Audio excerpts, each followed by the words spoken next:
आज तक हम दरौदा की विधायक कविता सिंह से मिलते रहे हैं और उनसे उनके क्षेत्र के विकास को लेकर के बातचीत होती रही है। कई बार नेशनल मुद्दे पे भी उनसे बातचीत होती है, लेकिन आज जब 11 बजे के आसपास एनडीए ने उनको सिवान लोकसभा का प्रत्याशी घोषित किया, तो आज पहली बार हम सांसद प्रत्याशी कविता सिंह जी से बातचीत करेंगे। कविता जी, कैसा लग रहा है कि सिवान के सांसद आप बनने जा रही हैं? देखिए, सर्वप्रथम मैं तो जनता दल यू के राष्ट्रीय अध्यक्ष और बिहार के लोकप्रिय मुख्यमंत्री माननीय नीतीश कुमार जी को धन्यवाद देती हूँ। उनका आभार प्रकट करती हूँ कि उन्होंने और परम आदरणीय हमारे पार्टी के महासचिव आदरणीय श्री RCP सिंह जी ने, परम पूजनीय आदरणीय वशिष्ठ नारायण सिंह दादाजी ने, जो बिहार प्रदेश जनता दल यू के अध्यक्ष हैं, उन्होंने मुझे इस काबिल समझा और एनडीए के प्रत्याशी के रूप में हमें सिवान से लड़ने का मौका दिया। और साथ ही साथ मैं स्वर्गीय माता जगमाता देवी जी के चरणों में श्रद्धा सुमन अर्पित करती हूँ कि उन्हीं के आशीर्वाद से आज हम लोग इस मुकाम पे पहुँचे हैं। और साथ ही साथ अपने जीवन साथी श्री अजय कुमार सिंह जी का, जिन्होंने कदम से कदम मिलाकर हमें राजनीति के रास्ते पे चलना सिखाया, बोलना सिखाया और जनता के प्रति क्या कार्य होते हैं, क्या दायित्व होता है, उनको समझाया और उनके बताए रास्ते पे मैं चली। और साथ ही साथ मैं सिवान जिले की समस्त जनता का आभार प्रकट करती हूँ, धन्यवाद देती हूँ कि उन्होंने उनके प्यार, उनके दुलार और जो हमने दरौंदा में विधानसभा में विकास के कार्य किए और दरौंदा विधानसभा क्षेत्रवासियों का स्नेह प्रेम हम लोगों को मिला, इसी का नतीजा है कि हमारे राष्ट्रीय स्तर के नेताओं ने हमें इस काबिल समझा और सिवान से प्रतिनिधित्व करने के लिए हमें वहां पे प्रत्याशी के रूप में उतारा। कविता जी, एक बहुत बड़ी जिम्मेवारी आपके कंधों पे आई है, कैसे निपटेंगे इसे? यह जिम्मेवारी सिर्फ कविता सिंह की नहीं है, यह जिम्मेवारी सिवान की समस्त जनता की है, जो विकास को पसंद करते हैं, जो क्षेत्र में अमन शांति पसंद करते हैं, जो देश में एकता अखंडता का हमारा देश है, सांस्कृतिक धरोहर जो हमारा है उस पे चलते हैं और उसके लिए कार्य करते हैं, यह उसका नतीजा है। मैडम, आपके सामने आज जब आप चुनाव मैदान में जाएंगी तो आपके सामने सिवान के दिग्गज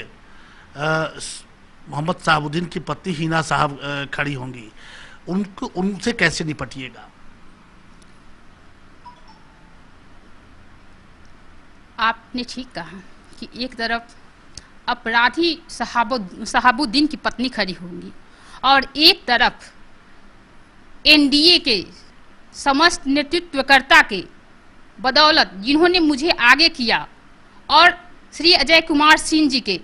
कुशल नेतृत्व में जो समाज को मान सम्मान मिला और सिवान के लोगों का भरोसा उनके प्रति बढ़ा, उसका दायित्व हमें मिला है। और ऐसी कोई बात नहीं है कि शहाबुद्दीन की पत्नी और कविता सिंह दोनों ही एक पलड़े में तौला जाए। मैडम, मुद्दा क्या होगा इस बार का? मुद्दा क्या होगा? क्या लगता है कि जो लहर, मोदी जी की जो लहर चल रही थी वो अब भी कायम है? देखिए, हमारे देश के प्रधानमंत्री श्री नरेंद्र मोदी जी ने देश को एकता और अखंडता, जो उनके प्रति 2014 में यूपीए के द्वारा गलत भ्रामक प्रचार किया जा रहा था,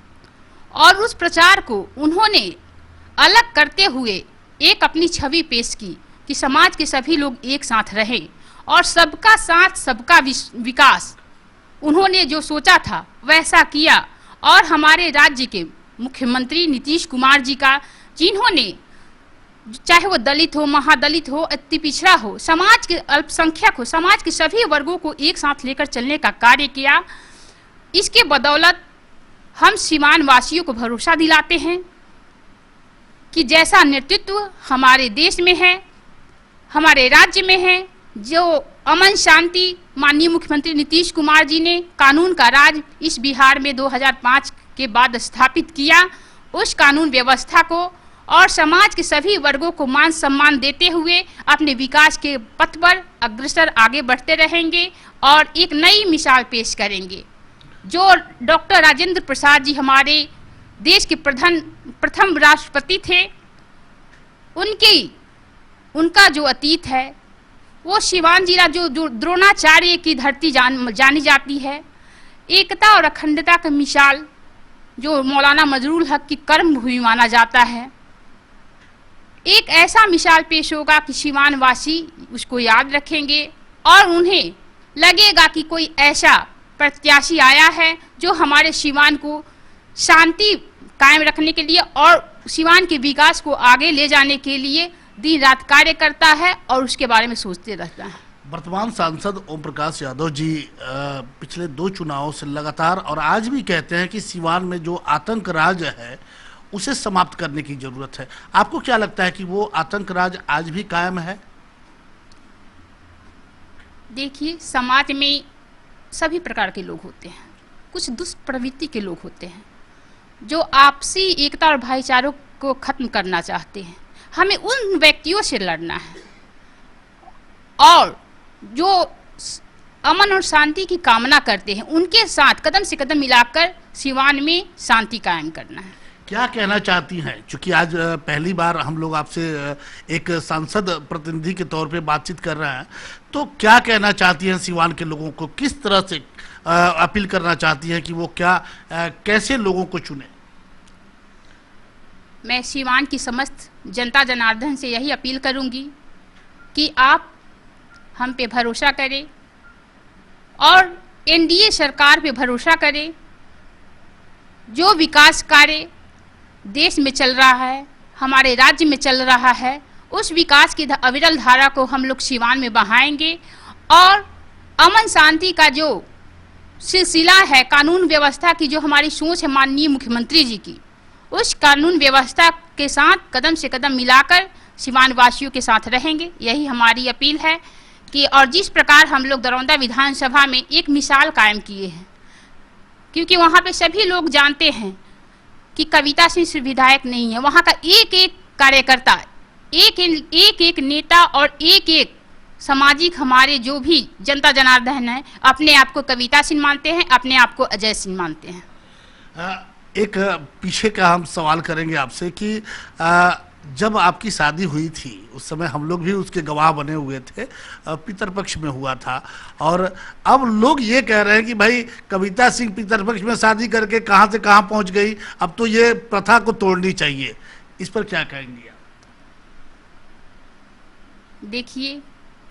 जैसा कि हमारे जीवन साथी श्री अजय सिंह जी ने कहा था कि राजधर्म से बड़ा कोई धर्म नहीं होता, और राज्य में जब ऐसी स्थिति हो जहाँ पे मरने की स्थिति हो अपने देश के लिए, अपने समाज के लिए, वहाँ पे पहले हमको रहना चाहिए। और हमने तो भगवान महादेव को साक्षी मानकर और भगवान विश्वकर्मा को साक्षी मानकर, तो कुछ बचता ही नहीं। जब ईश्वर हम लोगों के साथी के समक्ष उपस्थित थे तो उससे बड़ा क्या हो सकता है। अच्छा, एक अंतिम सवाल हमारा, कविता सिंह भले ही प्रत्याशी हैं लेकिन चुनाव कौन लड़ेगा, कविता सिंह या अजय सिंह? एनडीए के नेतृत्व में एनडीए के सभी घटक दल, चाहे वो बीजेपी हो, जदयू हो, लोजपा हो, और हमारे जीवन साथी श्री अजय कुमार सिंह जी के नेतृत्व में हम लोग इस चुनाव को लड़ेंगे और भारी से भारी मतों में अपनी विजय रथ को आगे बढ़ाएंगे। चलिए, आपने देखा कि कविता जी से भी कई मुद्दे पे हमारी बातचीत हुई, और एक सबसे बड़ी बात है कि जब जिम्मेवारी कंधे पे आती है तो अच्छे अच्छे लोग परिपक्व अपनी बात को बड़ी परिपक्वता से साथ रखते हैं, और आज यही बात यहाँ दिखाई दे रहा है कविता सिंह से बातचीत करने में। पिछले हमें लगता है कि शायद दर्जनों बार हम लोग बातचीत किए हुए हैं, लेकिन जिस बेबाकी से आज कविता सिंह बात कर रही हैं शायद हमने पहले कभी उस तरह से नहीं देखा, और बड़ी बिल्कुल शिद्दत के साथ वो एक एक बात का जवाब देती गई। हर बात को अपने तरीके से रखा। हमने पितरपक्ष का जिक्र किया कि उस समय शादी हुई, उन्होंने बड़ी तरीके से कहा कि भगवान शिव के सामने जब विवाह हो तो उसके बाद तो कुछ बचता ही नहीं है, सब कुछ तो उन्हीं का है, अच्छा बुरा सब कुछ। और वाकई ये सही बात है कि जब ईश्वर के सामने और निष्ठा सच्चे मन से कोई आप काम करें तो उसकी कामयाबी जो है कुछ इसी तरीके से सामने आती है, जिस तरह से आज लगातार जनता के अपार समर्थन से कविता सिंह ने एक परचम लहराया है। और आज शायद उसी का परिणाम है कि वो सिवान लोकसभा की एनडीए प्रत्याशी बनी है। अब देखना है कि आने वाला जो समय है वो क्या कहता है। कविता सिंह जो कामयाबी की जो लकीर वो आगे बढ़ पाती है ये तो समय ही बताएगा। हम इसी तरह से जैसे कि आज पहली बार जब ये प्रत्याशी घोषित हुई हैं, कल ये अपने क्षेत्र में जाएंगी और कल हम आपको सिवान के हर एक कोने से वो दृश्य को दिखाएंगे कि कविता सिंह के चाहने वाले, उनके जो समर्थक हैं वो किस रूप में अपने नेता का स्वागत करते हैं।